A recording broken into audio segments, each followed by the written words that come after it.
riding a bicycle. To keep your balance, you must keep moving. And this is by Albert Einstein. In essence, all he's telling us is to not give up and keep on moving in life. Welcome to another exciting episode of Podcast with Sheila. Today, we are going to be hearing from someone who knows what it is like to give up in life, yet he managed to achieve immeasurable results. With me is Darren Jacqueline. Darren is a business and real estate investor, a philanthropist and board of director with X World Holdings. Hello, Darren, and welcome to Podcast. Hi, Sheila. I'm grateful to be here today, and thank you so much for allowing me to be on your show to make a difference. Thank you very much for honoring our invitation. So what will your favorite quote be? You know, one of my favorite quotes is, time will either promote you or time will expose you. It's just a matter of time. So when you think about that and you unpack that, time will either promote me or time will expose me. It's just a matter of time whether I get promoted or get exposed. And so it comes down to our daily habits and our daily routines of what we're doing in our lives. And the key thing is like, you know, for example, earlier this year, I realized, you know, during COVID-19, during the lockdown, I was closer to the refrigerator because I was at home a lot more versus traveling.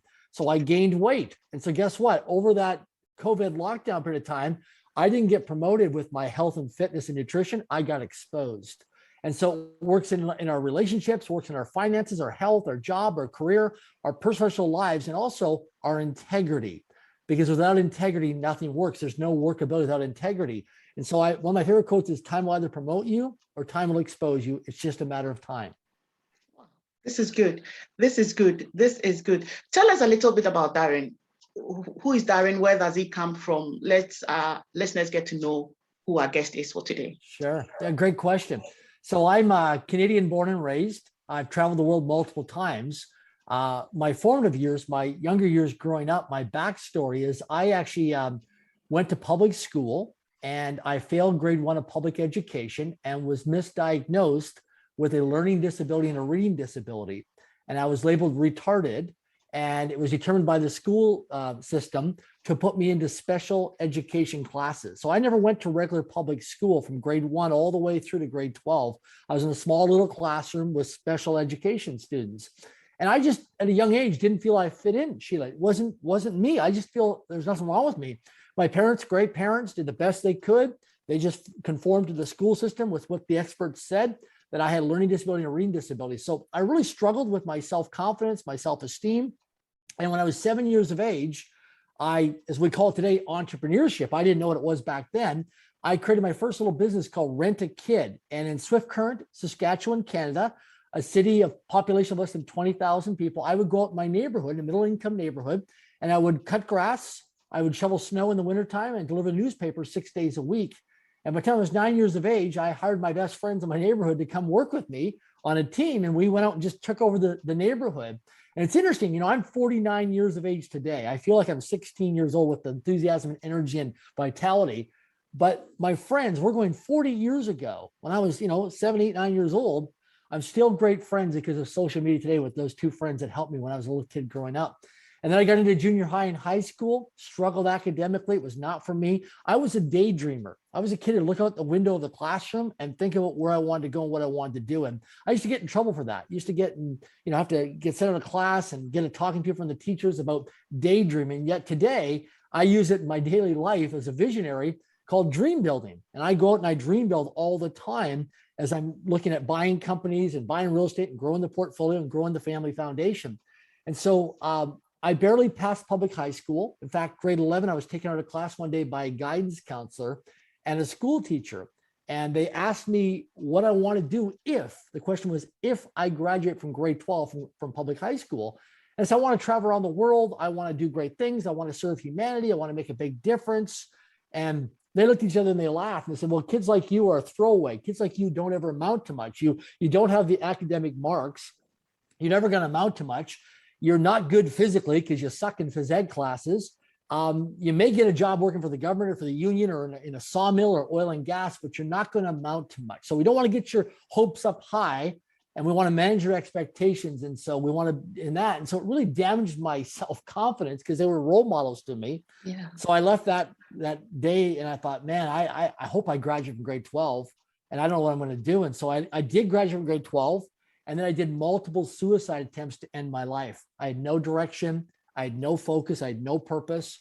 And my final attempt of doing suicide at driving my car at 140 kilometers an hour, 85 miles per hour towards a telephone pole, I decided to stop my car. I got scared and I chickened out.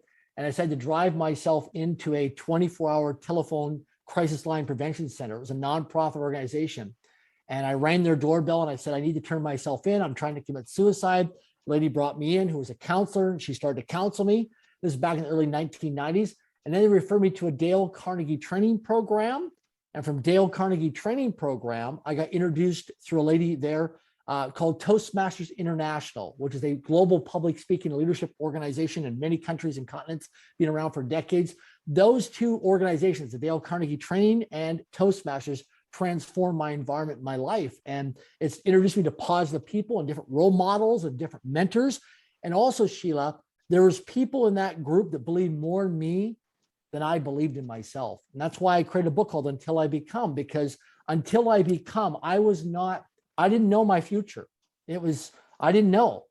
But now I realize until I become is so important, because every one of us, and that's why I love doing these podcasts, because I'm planting seeds in people's mindsets. If you look at me as a case study, as somebody with a lot of adversities and failures and challenges who had to overcome a lot of perseverance, being labeled a retarded, being in special education, low self-esteem, a lot of fears, doubts, worries, insecurities. And what I've accomplished today in business and in finances around the world globally and statistically is just mind-boggling to most people when they research me and do a deep dive on due diligence. Yeah. But I'm a case study today of showing you that the human spirit is possible, of what you can accomplish no matter what your circumstances, no matter what your environment is, where you grew up, no matter what your limiting beliefs or belief system is. If you look at me, and I've made tons of mistakes, and I've screwed up, and I've been ups and downs, and I've been financially busted up a few times in my life, and I've been homeless, eating my next meal out of a garbage dumpster. And I've had a chance to, fly private and do extraordinary things around the world that people could only ever imagine they would see in movies and magazines today.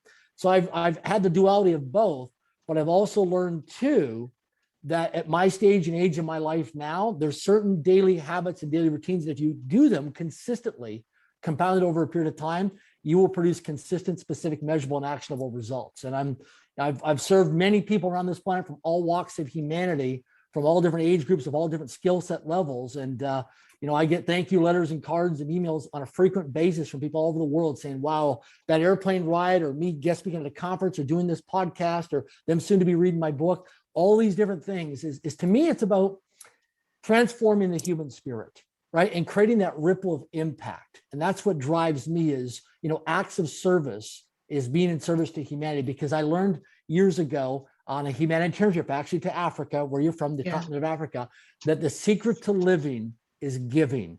The secret to living is giving. So become a go-giver rather than a go-getter. Wow. Let's take it from here. How did you end up living on the streets, going on welfare and all that? Let's get that story. Great question. Yeah. So when I was growing up with my rent-a-kid business and doing odd jobs around my neighborhood and looking at different opportunity zones to solving problems, and one thing I discovered is that, we don't have money problems in life. We only have thinking problems. There's no lack of financial resources on this planet. There's an overflowing abundance. What there is there's a lack of thinking, mindset in terms of solving problems. And so when I was growing up as a teenager, I was stacking cash. I was accumulating money and putting it into a bank account because I was living at home. My parents were paying all the overhead expenses. So I'd saved up a bunch of money over a period of time of many years growing up as a kid. And I had this cash reserve set aside. And when I moved out and away from my parents, I was at a birthday party, and I was like 19, 20 years of age, very cocky and egotistical and arrogant and very insecure. So, I learned years ago that confidence is quiet and insecurities is loud. Yeah. And I had a lot of insecurities, so I was very loud to get attention. Yeah. And it was all over the place. I was very loud and very abrupt. And so that just